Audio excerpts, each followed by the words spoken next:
অসহায় দুস্থদের মাঝে যে ইফতার সামগ্রী বিতরণ কর্মসূচিতে আমি আইটি স্মাইল ফাউন্ডেশন আন্তরিকভাবে ধন্যবাদ জানাচ্ছি। এই ফাউন্ডেশনটি গত এক দশক ধরে প্রায় 20,000 শিক্ষার্থী তৈরি করেছে আইটি সেক্টরে, যেটা আমি মনে করি একটা হিউজ অ্যাচিভমেন্ট। এবং এই ধরনের একটি উদ্যোগের মধ্যে দিয়ে তারা একটি তথ্য প্রযুক্তি নির্ভর একটা জাতি তৈরিতে সাহায্য করছে, সেজন্য আমি তাদেরকে ধন্যবাদ জানাচ্ছি। এবং আমি মনে করছি তাদের পাশাপাশি অন্যান্য সংগঠনগুলো যেগুলো আইটি নির্ভর সংগঠন, তারাও যদি এগিয়ে আসে তাহলে পরে আমরা এখানে যে বাংলাদেশকে আমরা একটি স্মার্ট বাংলাদেশ হিসেবে গড়ে তুলতে পারবো, একটি তথ্য প্রযুক্তি নির্ভরশীল একটি বাংলাদেশ হিসেবে আমরা গড়ে তুলতে পারবো। আমরা গত 16টি বছর আইসিটি অ্যাক্টের বিরুদ্ধে আমরা কথা বলেছি।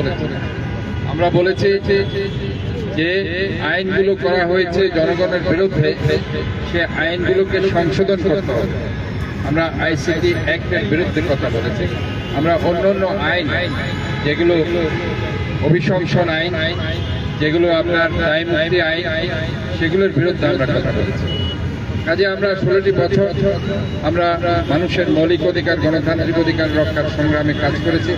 আজকে তাই আমি বলতে চাই যে একটি নতুন বাংলাদেশ, 16টি বছরের আন্দোলন, গত জুলাই অগাস্টের ছাত্রদের বুকের তাজা রক্ত ঢেলে দিয়ে ছাত্র জনতারা যে বাংলাদেশ তারা সৃষ্টি করেছে, নতুন একটি বাংলাদেশ, সেই বাংলাদেশকে ধরে রাখতে হলে আইটির কোনো বিকল্প নেই। ইনফরমেশন টেকনোলজিতে আমরা যত বেশি এগিয়ে যেতে পারবো, তত বেশি আমরা বাংলাদেশকে আমরা সমৃদ্ধশালী করতে পারবো।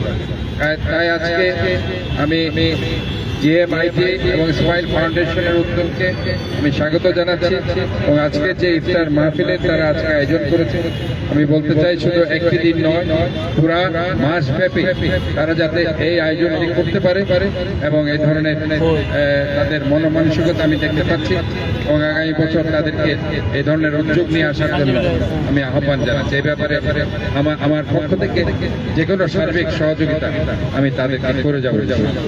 আমি আবারও আজকে এই ইফতার মাহফিলে আমাদের জাহিদুল করিম কচি ভাই এবং এখানে সরোয়ার সহ সম্মানিত নেতৃবৃন্দ যারা এখানে উপস্থিত হয়েছেন, সাংবাদিক ভাইরা, আমার রাজনৈতিক সহকর্মীরা, সবাইকে ধন্যবাদ জানাচ্ছি। এখানে আমাদের দপ্তর সম্পাদক ইদ্রিস আলী সহ আছে, রোটারিয়ান জসিমউদ্দিন চৌধুরী আছে এবং আমাদের জিএমআইটি ফাউন্ডেশন, স্মাইল ফাউন্ডেশনের সম্মানিত নেতৃবৃন্দরা এখানে আছে। আমি তাদেরকে চট্টগ্রাম সিটি কর্পোরেশনের পক্ষ থেকে আমার অন্তঃস্থল থেকে ধন্যবাদ জানিয়ে আমি আমার বক্তব্য শেষ করছি। আল্লাহ হাফেজ সবাইকে। আগাম ঈদ মোবারক। এটাতে দুঃখ প্রকাশ করছি। আমাদের এখন বক্তব্য রাখবেন